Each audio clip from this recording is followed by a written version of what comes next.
I just shot this entire video, made the thumbnail, and began editing said video, where I quickly realized I did not have my microphone plugged in the entire time.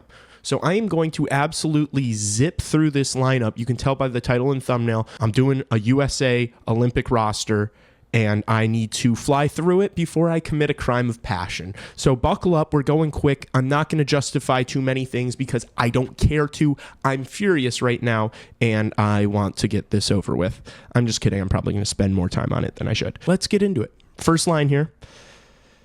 We've got the Bash brothers, Matthew and Brady Tkachuk, on either side of Jack Eichel. This is the best line USA Hockey has to offer. They were amazing together at Four Nations.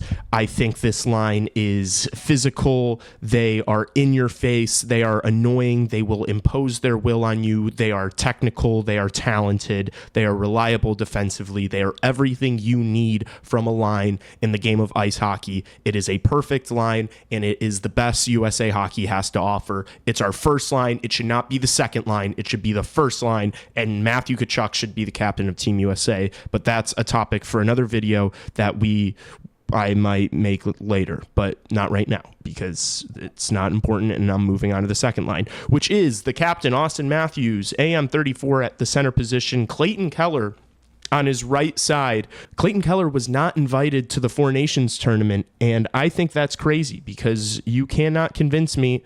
And now while I'm talking, it's exposing my third line, which you guys get a sneak peek of my third line. Man, there was a bigger banner ad. Why can't I have a bigger ad on the bottom so that it actually covers? You guys get to see the two names on the next line. It's supposed to be building up to a climactic, who's going to be on the third line? But Tage Thompson and Matthew Knies are on the second line, and that pisses me off. Why is this ESPN bet so fucking small? Get bigger ads so that they can cover up the lines. Oh my gosh. Anyway, Clayton Keller was not invited to the Four Nations tournament, which is crazy to me. He is definitely amongst the top 14 American-born forwards playing in the NHL right now. I have him starting in the top 6 next to Austin Matthews. There are a couple guys that I think can be interchangeable in this spot here on the right wing on the second line, but I thought Austin Matthews and Jake Guentzel looked really good together at the Four Nations tournament. I did not think Jack Hughes was good on this line, and so I moved him off this line because I don't want to keep bashing my head into a wall and trying to roll out the same line that we literally saw not work. So I made the adjustment, put Clayton Keller up there. I think you got a great mix of playmaking, goal scoring, and defensive responsibility with these three. I love that line. It's probably the second best line. Not the first, though. This is obviously the best line USA Hockey has. Now, the third line, which you already know is Tage Thompson and Matthew Knies, it also has Jack Hughes on it. Now, look, Jack Hughes was absolutely atrocious at the Four Nations face-off. He was complete buns. He was ass. Whatever you want to say, he was bad. He got pushed off the puck way too easily, got straight up bullied. Even when he had the puck on his stick in the offensive zone, he wasn't very impactful. He never looked that dangerous, and we need him to elevate his play because he is one of, if not the most creative American-born players right now, and we need him to be good if we want to win a gold medal. So we need more out of Jack Hughes. I'm not putting him on that Guentzel-Matthews line. I'm mixing it up.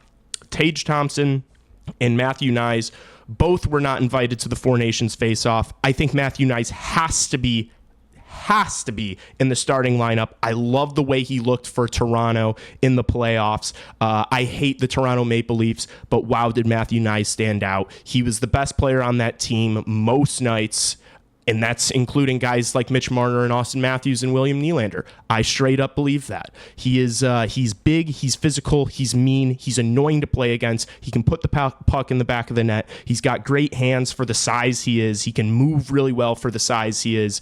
And in a game against Canada, I want Matthew Knies out on the ice. I just do. And Tage Thompson, crazy he didn't get an invite to the Four Nations.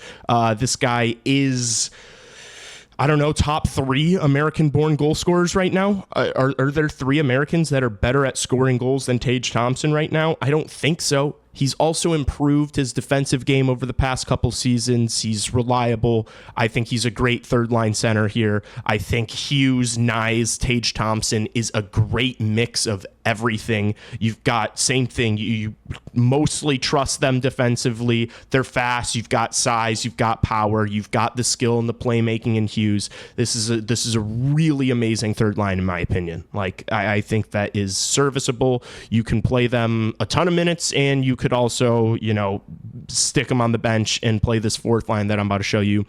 Because this fourth line that I'm about to show you is probably my second favorite Team USA line. I think this is the second most reliable USA hockey line. Dylan Larkin down the middle, who completely impressed at the Four Nations. He was super reliable, played a ton of minutes. He just fit in. He is one of the best hockey players in the world. He just is. He doesn't wow you in really anything. Any aspect of his game is not like overwhelmingly amazing, but he's just solid at everything. Reliable point scorer, great defensive two-way centerman, great at the face-off dot. Dylan Larkin. Matt Boldy, I have been absolutely gushing over the past 9 months. I think this kid is an absolute stud. One of the best two-way wingers in the game already, and he's just 24 years old. I think he's going to have a monster season offensively with the Minnesota Wild. And he's the perfect fourth-line player for a tournament like this, for a best-on-best situation. You can play him a ton of minutes if you want, because there aren't many guys on the team that are going to be as good as him defensively. He's just a wet blanket out there. Put him out there against anyone, he's going to get the job done. JT Miller, grinder, hardworking. He wasn't great at the Four Nations, but he never really hurt us. A couple seasons removed from a 100-point year. I thought he started looking really good after he got traded this year from the Vancouver Canucks to the New York Rangers. I think, again, a perfect bottom six, fourth line guy for this USA hockey team. He's going to give it 110%. He's going to give it 110% every time he's on the ice. You know exactly what you can expect from JT Miller. He also is, it's nice to have some of those guys that are wingers, but also can play the center position, just to give you a little more wiggle room, give you some options. If this guy gets tossed out the face-off dot, it's nice to have a guy that also plays center, taking the draw. So, JT Miller for me should still be in the lineup. And now the last two, the extra forwards, are Jason Robertson and Kyle Connor. You might notice I don't have who did I miss from Four Nations? There's no Kreider, there's no Trocheck. Man, my brain's not firing. There were a couple more forwards that Brock Nelson. None of those guys. Jason Robertson and Kyle Connor have to be on the plane just because of how dangerous they are offensively. Kyle Connor was not great at Four Nations. He just wasn't. He is a bit of a defensive liability, and that's why I have him as an extra forward, not in the starting lineup. Same thing with Jason Robertson. I'm not super high on Jason Robertson. I know people love him. I find him to be extremely inconsistent and not really a killer in big games. So for that reason, I'm out. And Jason Robertson is another extra forward. Look, they're too talented to leave off the plane. It is a way longer tournament than Four Nations. There's going to be a lot more games. Some of these guys are not going to be playing at their best. And lucky for Team USA, you have an absolute embarrassment of riches of talent, and you can just plug Kyle Connor or Jason Robertson in for whoever isn't playing well. It's a good situation. But yeah, I mean, maybe swap one of them out for Clayton Keller up here. I could see that, being a solid, like Jason Robertson in this spot. I think that'd be a good line. Same thing with Kyle Connor. A bit more goal scoring there than playmaking if you got Gensel, Matthews, and Connor. That's why I thought Keller makes the most sense of these three players to be in that second line right wing spot. But yeah, this is my forward group. Let me know in the comments how bad it is that I'm leaving Kyle Connor out of this lineup. I'm probably just going to kindly respond to you that I don't care, because what am I going to do? Take out Matt Boldy for Jason Robertson? Yeah, right, dude. Matt Boldy clears. Now let's get into the defense and the goaltending, because Puckpedia puts them right next to each other. First pairing, Team USA will have Quinn Hughes. Fingers crossed that he remains healthy throughout the season leading up to the Olympics. Team USA needs Quinn Hughes to beat Canada and win a gold medal. I really do believe that. Quinn Hughes is the best American defenseman. I think him and Charlie McAvoy is an absolutely nasty first pairing. They're kind of like the yin and the yang. Charlie McAvoy, more of that physical defensive presence. He can also keep up with Quinn offensively. I think they will be an absolutely dynamic pair, and I cannot wait to watch. I hope that's who is the first D pairing, because I love Charlie McAvoy's game, and everyone knows what Quinn Hughes brings to the table. So first pairing, they're going to be nasty. This Team USA's defense is the best in the world, and it's crazy. It was still arguably the best in the world without Quinn Hughes at Four Nations. That's how loaded the Americans are defensively.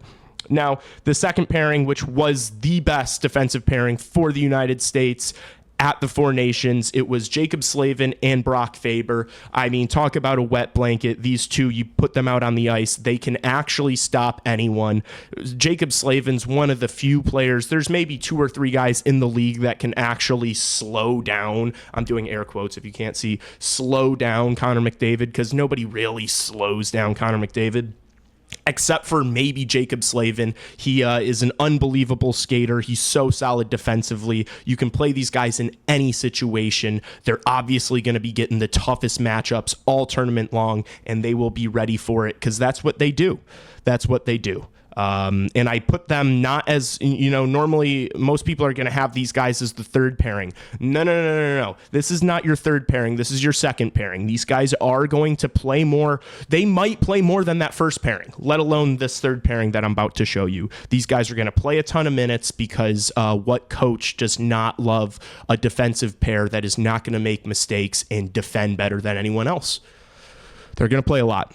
Now, third pairing, Zach Werenski on the left, Adam Fox on the right. Look, Adam Fox was straight up buns. Adam Fox was cheeks at the Four Nations. He wasn't just he wasn't just not noticeable. He was a genuine liability out there. And I have to talk about that, because a lot of these guys on social media are like pretending like, oh yeah, he had a bad showing at the Four Nations, but what about this crazy season where he put up all this points? Did you see him quarterbacking the power play? That was one of the best power plays in recent memory, that Rangers power play 2 years ago. Adam Fox is now criminally underrated. Adam Fox is so good. No, man, I just watched the Four Nations and he was fucking ass. And so I'm just calling balls and strikes. I'm just saying, in best on best hockey, Adam Fox stunk. And that's all there is to it. I hope he bounces back. I hope he has a great year leading up to the Olympics. And I hope he's an absolute monster at the Olympics with a chip on his shoulder, because I'm talking all this shit about him.